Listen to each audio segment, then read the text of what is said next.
He didn't ask where she came from. She didn't ask why he was alone. A man handed over a sack of corn. A girl stepped off a wagon, and nothing more was said. No vows, no signatures, no witness. But when she entered his land, she changed more than the silence. Over time, she learned where the sun hit the fields just right. She rebuilt the fence he never finished. She buried something in the orchard. And when the day came that he no longer rose from the porch, she carved his name into the land with the care of someone who had once been forgotten and would never forget again. This isn't a love story. It's a memory carved in wood, stone, and blood. And it begins when no one speaks. Chapter 1. The Sack of Corn. It wasn't a town, not really. Just a bend in the river where dust settled into the creases of old men's faces, and every building leaned like it regretted being built. The marketplace smelled of horse sweat, moldy grain, and quiet desperation. People traded more for silence than for goods. No one stayed long unless they were stuck.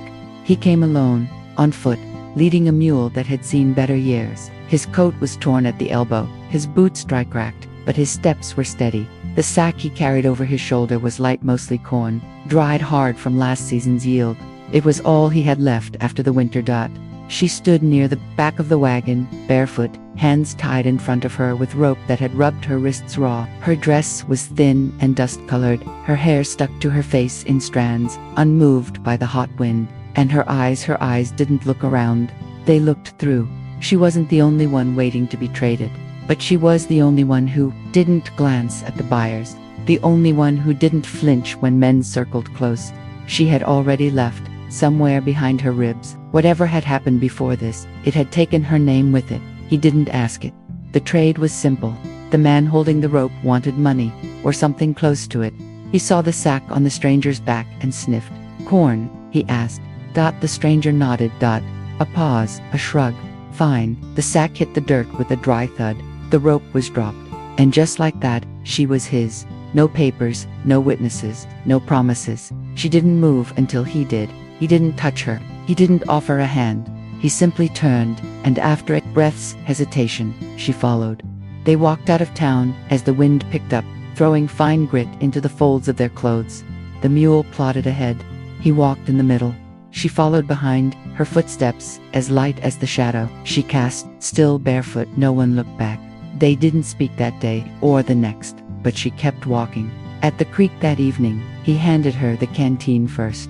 She drank, then sat with her knees pulled to her chest, back to a tree, eyes watching. The stars appear in slow motion above the plains. He didn't ask what her name was. She didn't ask why he was alone. But when he built a fire and pulled his coat tighter, she moved closer, not enough to touch, just enough to share the warmth. And in that space between them, between flame and silence, between corn and koinoban, began to form, not built on love, not built on trust, not even on understanding, but on something older, something slower, something that does not need to speak in order to be heard. Chapter 2. A house missing its corners. The journey back took 2 days. They spoke no words between them. He walked ahead with the slow certainty of someone who'd made this trip countless times. She followed, her steps lighter, quieter, as if afraid to leave traces behind. The mule dragged along the rear, the only one among them with sound in its bones. She had no idea where he was taking her, but she didn't ask. On the first night, they camped under a rock ledge near a dried-up creek bed. He gave her the blanket without a gesture, laying it on the ground beside the fire, and then settling himself a good stretch away. She didn't thank him, but she used it. Not out of comfort, but because it was what you did when someone gave you something without asking anything in return. In the morning, he offered her jerky from a tin. She took it with fingers still cracked from rope burn. He didn't watch her eat. He didn't watch her much at all. But he always knew where she was. When they crested the last hill, she saw it. The house, or what was left of one. It sat crooked, in the distance, like it had been built by a man who meant well but didn't measure. The roof sagged at one end. The porch was missing half its steps. One shutter hung by a single hinge, swinging slightly in the wind like a broken metronome. Fence posts stretched out in every direction, some standing, some kneeling, a few just stumps, long given up on holding anything in or out. There was no smoke, no chickens, no dogs barking, no woman at the door. Just the house, and the man who walked toward it like it was the only place left on earth that would still let him in. She hesitated at the fence line. Not for fear. Not for doubt. Just ... to take it in. This was not the kind of home she'd imagined herself ending up in. Back when imagination still had breath in her chest. He didn't turn to check if she was behind him. He simply kept walking. Up the broken steps, across the creaking boards, and through the door that didn't quite close. She followed. Inside, it smelled like dry wood and thyme. Dust floated in the sunlight that cut through the cracks in the walls. The table had one leg propped up with a brick. There were only 2 chairs, one whole, one cracked. A tin basin sat beneath a narrow shelf holding a single cup, a single plate, a single spoon. He dropped his bag by the door and removed his coat. Then, he lit the fire with slow, practiced hands. She stood in the corner, still near the threshold, as if unsure whether this house had the right to keep her yet. Then, quietly, she sat on the floor, against the wall. She watched him, not in fear, not in awe, just with the quiet, assessing eyes of someone who had long ago learned the value of reading men without asking questions. He moved like someone used to doing everything himself, but not because he wanted to. Because he had to. He boiled water, tore a piece of bread, and set it on the table. He didn't offer it to her. He just set it down, then went outside and began tending to something she guessed the woodpile or what passed for it. She stood, approached the table, and ate. By the time he came back, she had put the plate near the basin. That night, they slept under the same roof, separated by a wall of silence, thicker than anything built of wood. He lay on the cot, she on the floor near the fire. Both stared at the ceiling. Neither one closed their eyes for a long time. Over the next few days, she explored the house with her eyes. There were signs of something old. A second cup buried behind the shelf, a dress tucked into a box under the cot, a cracked photograph in a drawer, its faces faded, nearly rubbed away. She didn't ask, but she noticed. He worked the land during the day. The field behind the house was dry and brittle, the kind of land that never gave more than it had to, but he kept at it. A rhythm, not a hope. She swept the floor, patched a curtain, organized the single drawer with no particular reason. Not to please him, not to take over, just to exist. She noticed, too, that his boots were always placed carefully side by side at night, that he cleaned his knife even when he didn't use it, that he sometimes stared at the tree line while drinking his morning coffee, as if waiting for someone to step through it. She didn't interrupt that silence. She didn't try to fill it, and slowly, the house began to shift. The air changed. The dust didn't feel quite so heavy. The broken parts didn't seem quite so broken. One evening, she saw him standing by the fence at dusk, hammer in hand, replacing a board that had leaned too long. It wasn't much. One nail, one gesture, but something about it felt like an apology, if not to her, then to the house itself. She watched from the porch, and in the fading light, with wind whispering through the missing corners of the roof, something old and quiet passed between them. Not trust, not belonging, but the beginning of a shared loneliness. And in that strange, unfinished house, with its missing corners and its weathered bones, 2 people, both half gone, both unnamed in their own ways, started to build something neither one of them could name. Yet, Chapter 3. She learned the land before she touched it. She did not ask where the boundaries were. She watched them in the first days after her arrival. She rarely stepped beyond the porch unless it was to fetch water from the pump or to gather kindling from just beneath the trees. She walked with quiet steps, measured, cautious, not out of fear, but out of something far more deliberate. Respect for the land she had not yet been invited to touch. Respect for the man who worked it in silence. Respect for a life she had entered without permission, without title, and without name. The fields were dry, the soil cracked like old paint beneath the midday sun. But she noted where the shadows fell at noon, how the breeze carried differently along the ridge, and where the wild birds congregated just before dusk. While he swung his axe or turned the soil, she sat nearby, not idle, but still, her eyes tracing the wind's path through grass, her hands folded over her knees, her breath slow, patient. She memorized the rhythm of the mule's hooves as it circled the plow. She watched which trees lost their leaves first. She listened to the creak in the barn's south hinge, and how the chickens scattered differently depending on the time of day. She didn't ask what needed doing. She waited until she understood, and in the waiting, she saw things that even he had forgotten to see.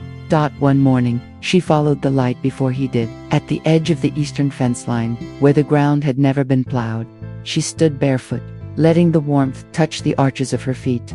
He watched her from the distance, hands on his hips, sweat gathering at the collar of his shirt.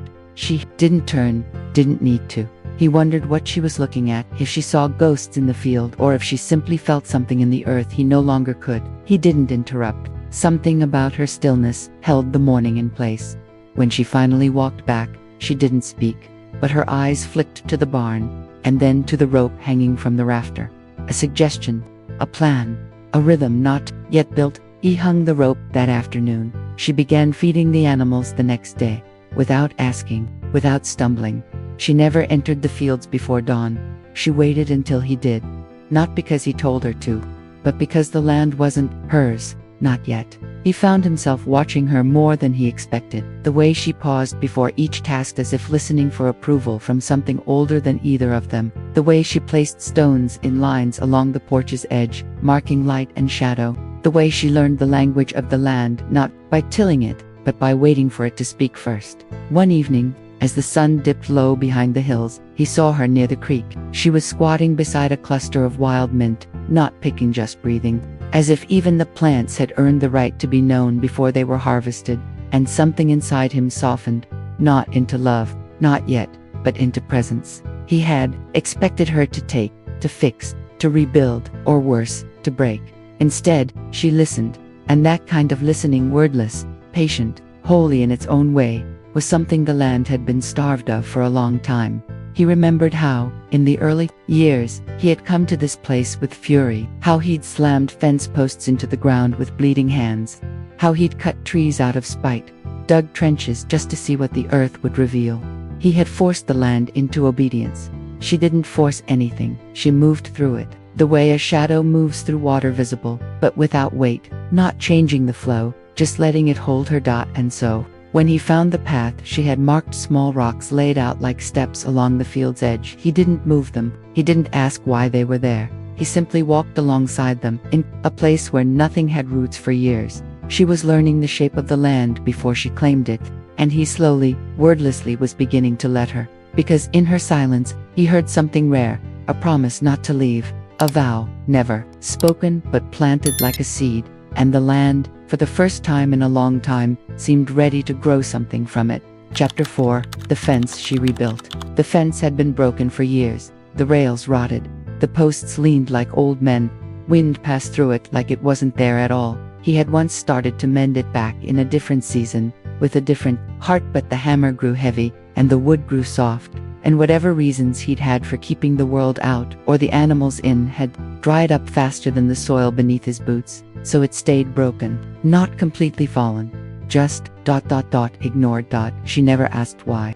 She only noticed ... every morning she passed it, bringing water to the animals, gathering herbs by the stream. She glanced at it with the same expression she gave everything that was cracked or missing, quiet consideration, as if deciding whether it was time to intervene or time to wait.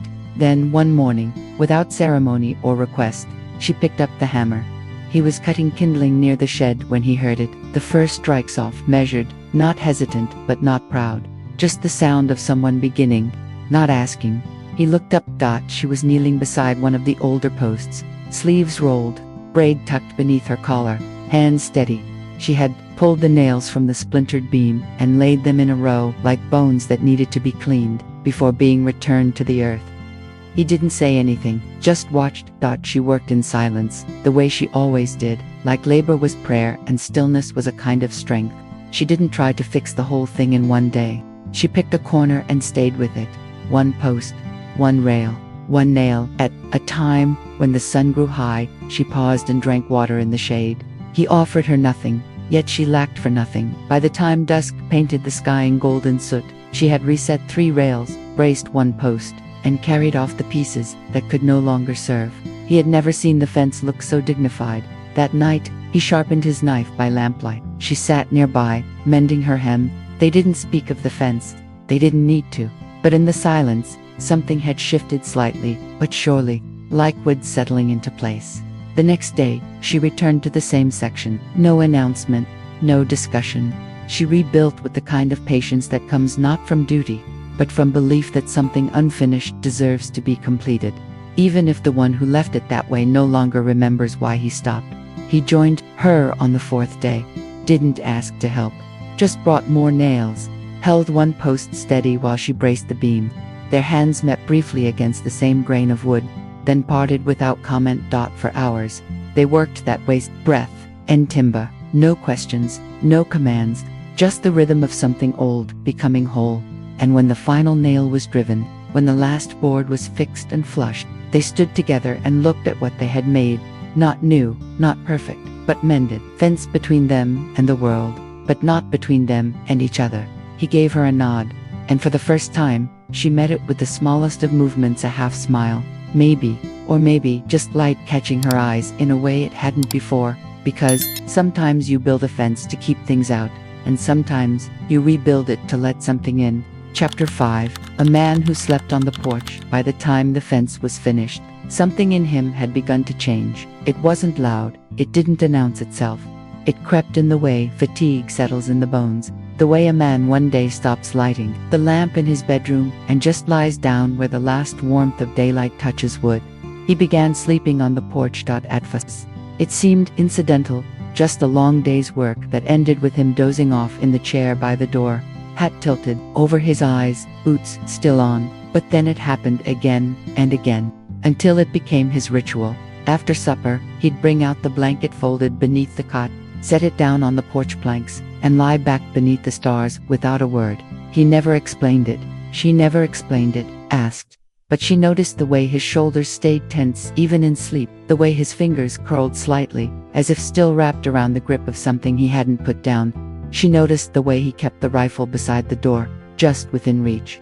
Not for her, not anymore. For something else, something behind him, or maybe something still living in him. Maybe he thought sleeping outside would help him hear things coming. Maybe he just couldn't bring himself to close the door on the night anymore. Either way, he stopped sleeping in his bed, and she stopped going inside without him. She didn't take a spot beside him, not at first. She lingered near the threshold, sitting on the steps, her knees hugged to her chest, listening to the night breathe. Sometimes she braided and unbraided her hair. Sometimes she held a twig between her fingers and snapped it into tiny pieces, one by one. But mostly, she watched him. The way his chest rose slow, like he was still measuring every breath. The way his eyes flicked open at the slightest sound, the shifting of wind in the grass, the shuffle of a raccoon too close to the barn. She never spoke, she just stayed. There were no words exchanged in those hours, just the sounds of crickets and creaking wood and the slow understanding that sleep was a fragile gift for men with too many memories. One night, just after the moon had risen and bathed the porch in silver, she stood and walked a few steps closer. He didn't move, but his eyes opened. She sat beside him, not close enough to touch, but close enough that he could hear her breathing, and together, they watched the sky, a silent companionship, a shared watch. Eventually, she began bringing her own blanket. Not to sleep, she never quite let herself rest. She was always awake when he stirred, always still when he looked over, like she was the guardian of his unease. Some nights, he turned his head toward her, as if about to speak, but he never did. He didn't know how to thank someone for keeping watch over him, especially when she had once been the one in need of watching. But the way she sat and moving, unwavering, was thanks enough. And in time, he began to sleep deeper, not fully, not without shadows, but longer. The lines in his brows softened, the flinches lessened. He stopped gripping the floorboards in his dreams, because she was there, not as a wall, not as a weapon, but as something steadier, a presence, too solid for ghosts to pass through. And while he slept, she listened to the wind. To the stories it no longer had to carry. Chapter 6. When he fell sick, it began with a cough-free and harmless, brushed off with a wave of his hand. He still rose before the sun, still swung the axe, and saddled the mule. But by the second day, the cough came with fever. And by the third, he didn't rise at all. He lay curled on the cot, back to the room, breath shallow and warm against the coarse fabric. His skin, once bronzed by years beneath the sun, turned pale around the mouth and slick with sweat across the collarbone. He didn't speak, not to her, not to anyone in the dreams he seemed to tumble through. She moved without sound. Water boiled over fire, Cloths cooled in basins, herbs dried between her palms. She crushed roots and stirred broth with the same focus she once gave to building fences and walking fields. Her steps were careful, always near but never intrusive. She didn't ask what plagued him, and she still didn't ask his name. But she sat beside him in the dark hours, listening to the fever speak in words she could not make out. Names slipped from his lips like stones sinking into water. Sometimes he reached for things that weren't their door. A bottle, a hand long gone. She gave him water when he'd let her, pressed cold compresses to his brow, brushed damp hair from his face. Never with tenderness, never with fear, only with the quiet steadiness of someone who had learned how to stay. The rifle remained in the corner, untouched. The mule went unfed for a day. Then, too, the outside world shrank into one room, one bed, one breath, struggling in a body that once felt unshakable. She sat vigil. When his body shook with chills, she laid another blanket over his chest. When his lips cracked from thirst, she pressed water to them with a cloth. When he moaned apologies to no one, she whispered nothing in return. But her hands never stopped moving. He never once opened his eyes to find her gone, and in the quiet, between firelight and sleep, something unspoken grew. Not a love story, not a redemption, but a kind of vow. The kind that doesn't need permission to exist. A vow made in sweat and silence. A promise to stay, even when no one's strong enough to notice. Chapter 7. The storm that passed without them. It began like most storms, due quietly far off. A whisper on the wind. A dust line on the horizon. A mood in the animals that no one could name but everyone felt. The mule stomped more. The chickens stopped laying. The dog that sometimes wandered down from the next ridge didn't come at all. He was still recovering, still pale, still quiet, but upright now, walking from bed to porch with the kind of effort that used to go into plowing an acre. Every step a reminder that even strong men have bones that betray them. She didn't say it, but he could see it in her eyes. She knew something was coming. They both did. It wasn't the weather, it was worse. A neighbor came down from the north field, the one with the crooked spine and a voice like gravel. He came on horseback, rode in like the wind was at his heels, and spoke in a hush that made the words hit harder. "They're back," he said. No names, no details, just that. And it was enough. The past had risen from its grave, the ones he'd run from. Or maybe the ones who'd simply never stopped walking behind him. The ones who didn't forget debts, even when the debt was survival. They were 3 or 4 farms over, asking questions with fists and fire, looking for a man who'd buried his old life in the same soil that now fed their beans and corn. He said nothing in return, just nodded and let the man ride off. That night, the wind picked up, not wild, but steady. The kind of wind that feels like breath on the back of your neck. She sat on the porch, rifle across her lap, not cradled, not aimed, just there. Her hands resting on the barrel like it was a part of her back straight, her eyes fixed on the path that wound between the trees. She didn't speak, she didn't move. He watched her from inside, still too weak to hold his own weapon steady, and for the first time, he realized something that both comforted and shamed him. She wasn't afraid, not for herself, not even for him. She was ready, not in the way men readied themselves with fury or loud purpose, but in the way a tree readies itself for winter. Still, rooted, waiting. The sky darkened early. Shadows stretched long across the porch. The lantern inside burned low, casting a soft yellow wash over the room. He sat in his chair, hands loose in his lap, listening to the sounds. She didn't react, to the creak of the boards, the shifting of branches, the crack of a twig far too close. Midnight came and passed, nothing, and yet she stayed, not blinking. In another house, on another night, another kind of woman might have begged him to run, might have asked questions, might have hidden. She didn't, because she knew what it meant to stand guard over a life that had once stood guard over her. He dozed sometime before dawn, the fever still flickering at the edge of his skin. When he woke, the light was blue, the porch empty, the rifle gone from beside the door. Panic rose like smoke in his chest, but then he saw her, at the edge of the field, boots planted, rifle slung over her shoulder, hair pinned back, staring down. 2 riders who had clearly expected someone else. He couldn't hear what was said, if anything was said at all, but he could see the stillness in her body, the refusal to move, the way her finger never quite left the edge of the trigger. The riders turned, after only a few moments, Whether it was the sight of her or the memory of what he'd once done, he'd never know. But they turned and they left. She didn't come back inside right away. She walked the perimeter, checked the back, sat on the fence for a while, watching the horizon like it owed her something. Only when the sun had climbed and the shadows shortened did she step back onto the porch. He was waiting. She handed the rifle to him not because he needed it, but because she didn't anymore. "It's over," he rasped. She didn't nod. She didn't smile. She just went inside and poured water into the basin. As if the only thing that needed tending now was the dust on the floor and the kettle over the fire. But he sat on the porch a little longer, the rifle across his lap, and stared out into the wind. Because he knew what had happened.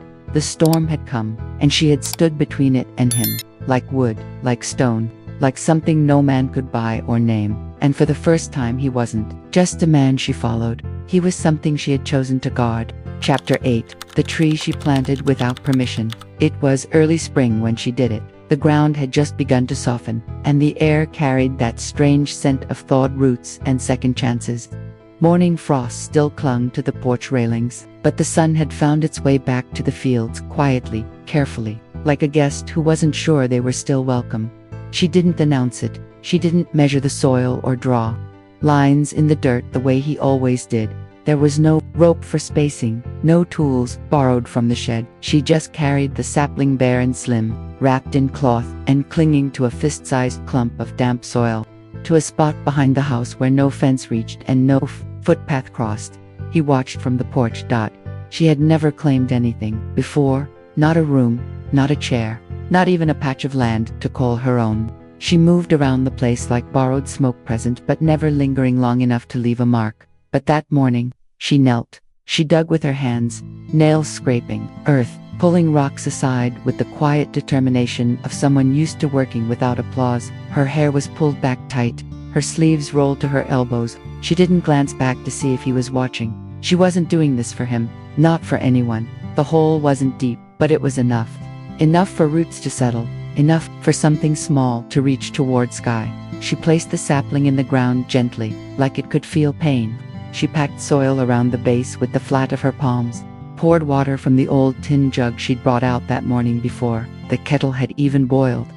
Then she sat beside it for a long time, just sat, not in rest, but in presence. She didn't explain where the sapling had come from. She didn't ask if the land belonged to her, but something about the way she looked at that patch of dirt made it very clear. It did now. He thought about standing, about saying something, about walking down to ask what it was or why she'd done it or whether she needed help. But he didn't. He just watched. Because some acts don't ask for permission. They don't ask for understanding. They just are, like sun on wood or rain in summer. That evening, she didn't mention the tree. She cooked as usual, sat on the porch, braided her hair. Not a single word about what had been buried that day. But he noticed her gaze drift more often toward the back window. He noticed how, every morning after, she passed the tree before she did anything else. Not touching it, not measuring growth, just being there. And over time, he stopped wondering if she would leave, because she had planted something. Not just a tree, but a mark, a root, a reason. It didn't have her name carved into bark. It didn't need one, because the land remembered who placed their hands in its belly. And he who had once claimed every acre of it now understood something far greater. It was never truly his, until someone else chose to stay. Chapter 9. The day he didn't wake up. The morning was like any other soft light filtering through the cracks in the wall. Birds beginning their cautious calls beyond the field, and the scent of damp earth rising with the thaw. The house was still wrapped in that early hush before footsteps creak and kettles boil. She stirred first, as she always did. She sat up slowly on the mat near the fire, blanket still draped over her shoulders, listening for the familiar sound of him clearing his throat or shifting his weight on the cot in the corner. But there was only silence, not the kind that waits, the kind that has already decided. She stood, barefoot, on the cold wood, and crossed the room. He lay on his side, one hand tucked under his cheek like a man in the middle of a thought. His face was calm, not pained, not startled, just still, like the earth had finally taken back the weight it had allowed to walk so long upon it. She knelt beside him, brushed her fingers along the collar of his shirt to straighten it, and placed her palm against his chest. Nothing but her hand lingered there anyway, not to check, just to say goodbye. She didn't cry. There was no gasp, no fall to the floor, no breaking of dishes or fists against walls. Her breath did not hitch, her hands did not tremble. Instead, she stood, opened the door to the porch, and let the light into the room, inviting the morning to come take what was now its own. By midday, she had gathered wood, not for warmth, for a marker. She didn't use the shovel at first. She dug with her hands, then with the flat of the axe blade, carving into the earth behind the house, near the tree she had planted weeks before. The tree that was just beginning to show green at the tips. It was slow work. The ground was stubborn, like it didn't want to take him, but she kept going, silent, steady. When the hole was ready, she wrapped him in the blanket he had used every night, folded carefully. No knots, no extra weight. She dragged him alone, one step at a time, not because she had to, because there was no one else who should.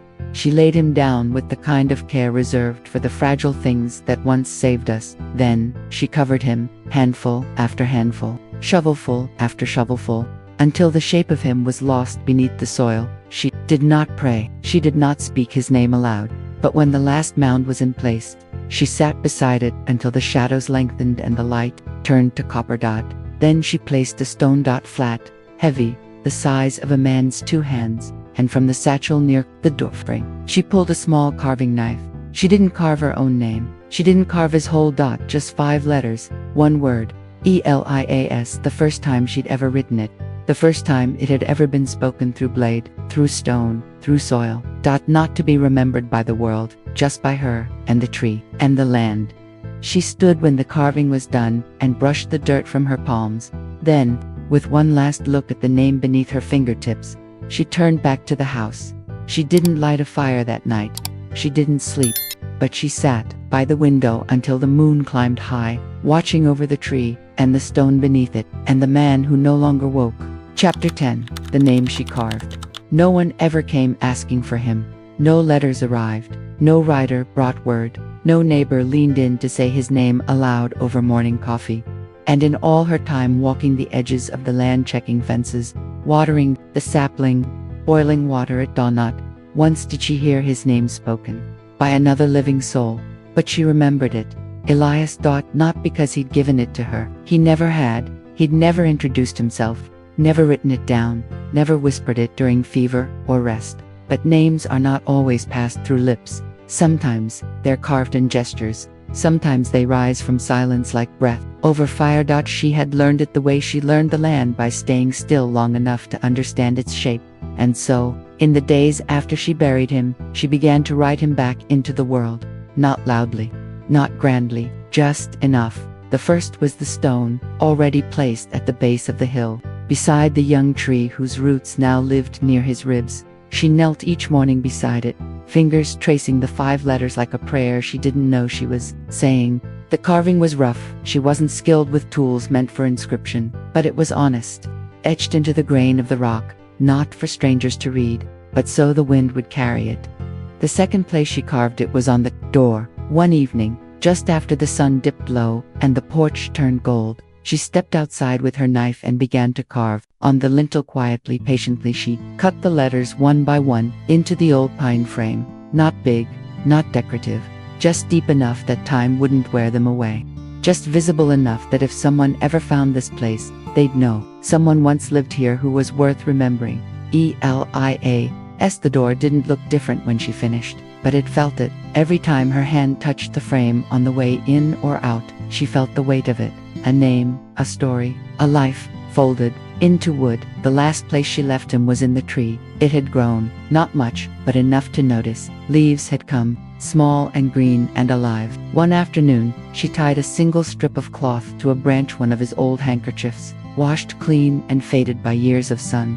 She tied it without a knot, just a simple wrap, and let the wind take the ends. It danced there, quiet and free, like him, like who he was when he finally stopped running. And with that, she had done what no one else had.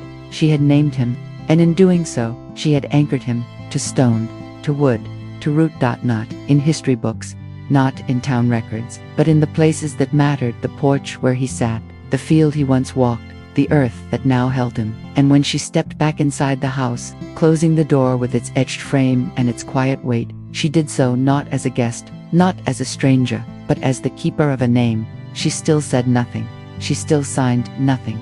But her hands, her work told the story. She had been bought without a word, and now she had given him what no one else ever had: a place to belong, a name to be carried, a memory that would not fade. Not while she stayed, not while the tree grew, not while her breath still rose with the morning mist over the field, because sometimes the loudest legacy is carved not with voice, but with presence.